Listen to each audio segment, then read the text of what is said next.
This video is brought to you by America First Insight. Help support the growing conservative movement by becoming a member today. And if you want to support this channel, you can also use the code REAL when becoming a member. Thank you and enjoy the video. Everyone probably knows that in a couple of weeks, the Texas primary will happen, but I don't think people truly understand how significant this primary could be in the state of Texas. Now, I should be clear, this is not an official prediction. We're not saying that there's going to be a historical wave in Texas or anything like that. Because with primaries, you just don't know. Crazy stuff happens all the time. We don't know for sure what's going to happen. We don't know turnout. We don't know anything for sure. But right now, based on what we do know, it is looking very likely that Republicans are in a good position to clean house. Yeah, that's right. After years of having horrific Republicans across the board in Texas, it looks like this can finally be the year that they finally really clean house. Now, of course, we got to talk about the Texas Senate primary. That's the race that everyone's talking about. And let's be clear, I think Ken Paxton's going to win. I think at this point in time, it's looking very likely for him to win. The betting markets agree with me. Look at this. Right now, Ken Paxton has a 70% chance of winning the primary. And I know betting markets, they're not everything, but a large reason why this is happening is, well, look at the polling. Ken Paxton right now is clearly ahead of John Cornyn and especially Wesley Hunt. And that's the important thing, because no matter what happens in a couple of weeks, if Ken Paxton takes first or second place, no matter what happens, unless somebody cracks 50%, he will for sure, at the bare minimum, go to a runoff. And if he goes against John Cornyn in the runoff, guess what? Ken Paxton wins. I can't believe I have to explain this, but a large chunk of Wesley Hunt's voters, they're not going to vote for Cornyn. The vast majority of them, they're going to break for Ken Paxton. So at this point, it's looking very likely that Ken Paxton, he will be the Republican nominee in a couple of weeks. More likely than not, they're going to have a runoff. But when that happens, the only way Paxton loses in that situation is if Wesley Hunt takes second place. That's the only possibility of Ken Paxton losing. Because at that point, a huge chunk of Cornyn's voters, they're going to break for Hunt. They're not going to vote for Paxton. But even then, Wesley Hunt is a huge upgrade over John Cornyn. Ken Paxton's even better. But honestly, just getting rid of John Cornyn is a huge win, especially if you end up with Ken Paxton, who more than likely is going to be the next senator of Texas. Unless something crazy happens in the next couple of weeks, we are going to see Ken Paxton be the nominee. And yeah, he might underperform this November, but especially against Jasmine Crockett, he's not going to lose. Guys, I can't believe I have to say this, but Jasmine Crockett is a shit candidate statewide. She's not going to win. So yeah, Ken Paxton, everybody knows that he's probably going to win. He's a front runner right now. But I would argue what's even more significant is what's happening in the other primaries. Because yes, everybody's talking about the Senate primary because it's by far the most important. You want Ken Paxton in the Senate.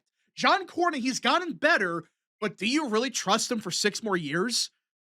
I don't think so. You don't want to have John Cornyn there for 6 more years. That's why Ken Paxton, by far, him winning is the biggest win of the night, no matter what else occurs. But that does not mean that's the only win that can happen in a couple of weeks.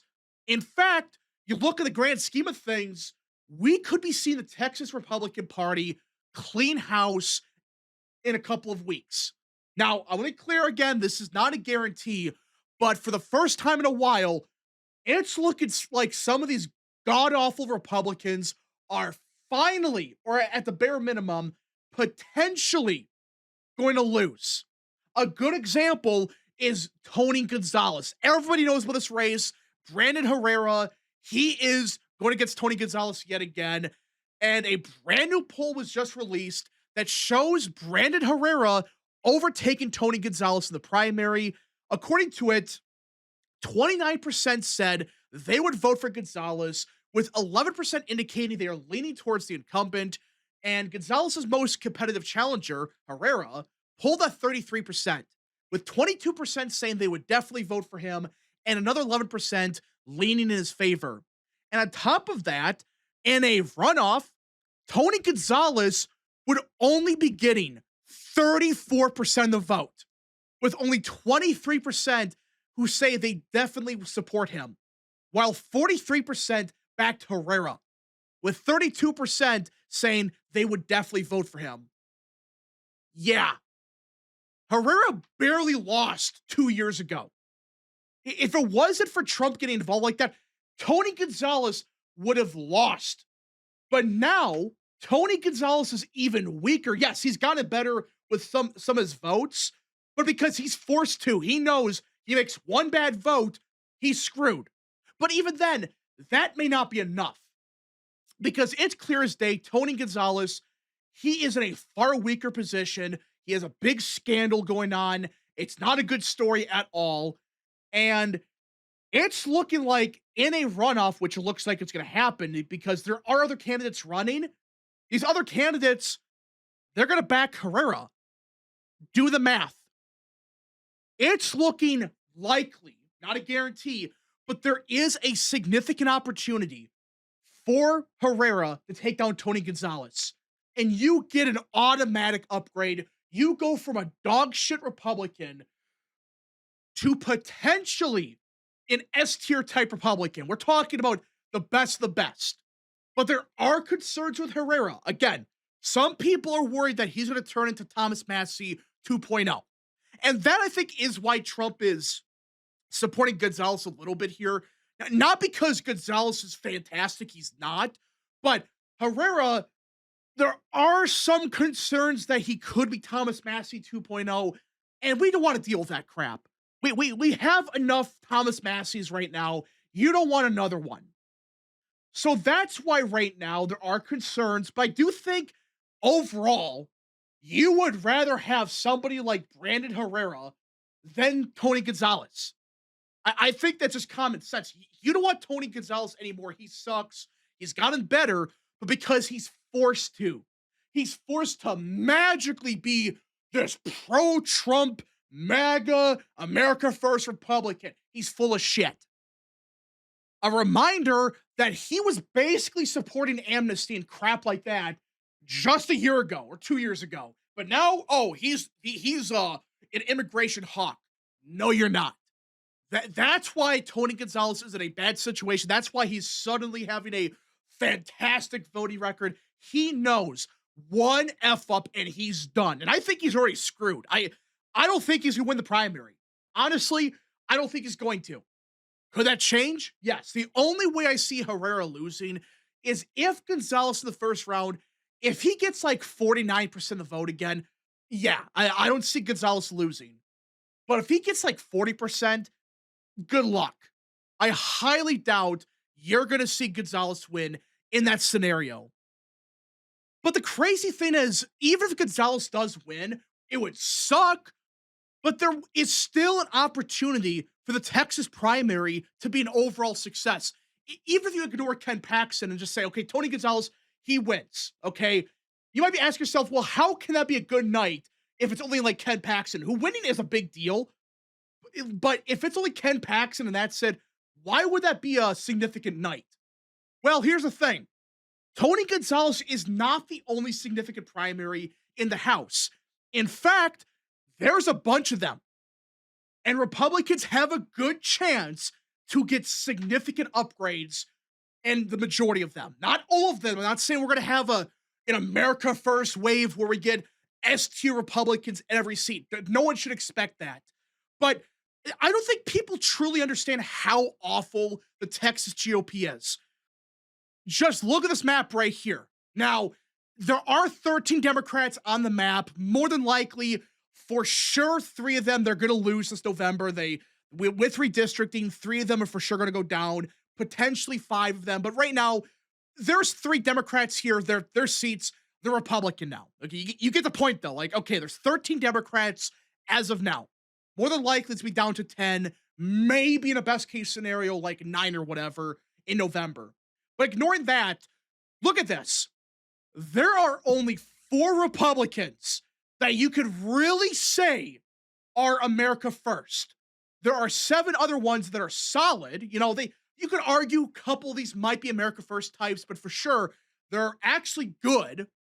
There are 6 Republicans that are like mediocre, and there are 8 that you could really say they're full-blown rhinos. Look at that. So ignore the Democrat number for a second. There are more Republicans in Texas that you could say are either a rhino or mediocre than you could say they are America first or solid. That is pathetic. That is an absolutely pathetic metric. Hell, there are more rhinos than there are people that are America first. Double the amount. That is how garbage the Republicans are in Texas. And again, there are some rankings you can adjust a little bit, but the rough idea is 8 are rhinos, 6 are mediocre, blah, blah, blah. You get the point. Well, this could be changing as we looked at basically every significant, competitive, however you want to phrase it, House primary on the Republican side and looked at who's running, do they have a serious chance at winning? So we're not including people they might be good on the issues, but they have like a 0.1% chance of winning. No, we're not including people like that. We're including people that have a serious chance of winning. They have support from significant groups. They have fundraising, something like that. So think Brandon Herrera against Tony Gonzales, or hell, even Steve Toth against Crenshaw. People are not talking about the race enough. There's a serious chance Dan Crenshaw loses. I think he's a clear favorite right now, but he should be very careful. He is raising a lot of money. He has actual support this time, unlike the guy from 24, who, by the way, he still cracked 40% of the vote, and he really didn't do anything. So there is a chance that you could see actual movement.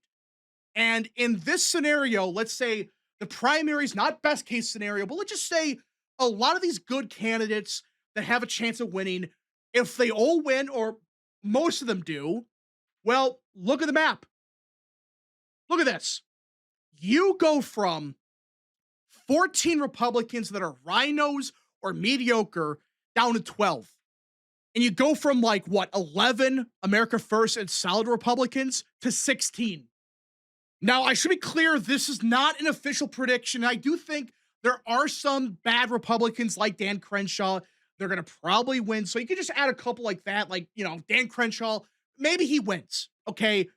Even then, you go from 8 rhinos and 6 mediocre ones to 6 rhinos. And the amount of America First or solid Republicans, it goes up. That's what people need to understand. I'm not saying that it's all going to be perfect. There are some really bad Republicans still that got to go. But at the same time, you could potentially be seeing significant upgrades across the board. And it could even be better because some of these Republicans we ranked as mediocre or solid or even America First, we don't know for sure. Because again, they have no voting record. They're not in the House yet. We don't know for sure. But the whole point of this is to demonstrate that, hey, in a couple of weeks in Texas, we could be going from this, where there's 8 shit Republicans, 6 mediocre ones, down to 6 and 7. Of course, I had to say that, but you get the point that you could be seeing a significant shift. And again, we're saying Dan Crenshaw wins. There's a chance he goes down. Again, not a guarantee. Nobody should bank on that.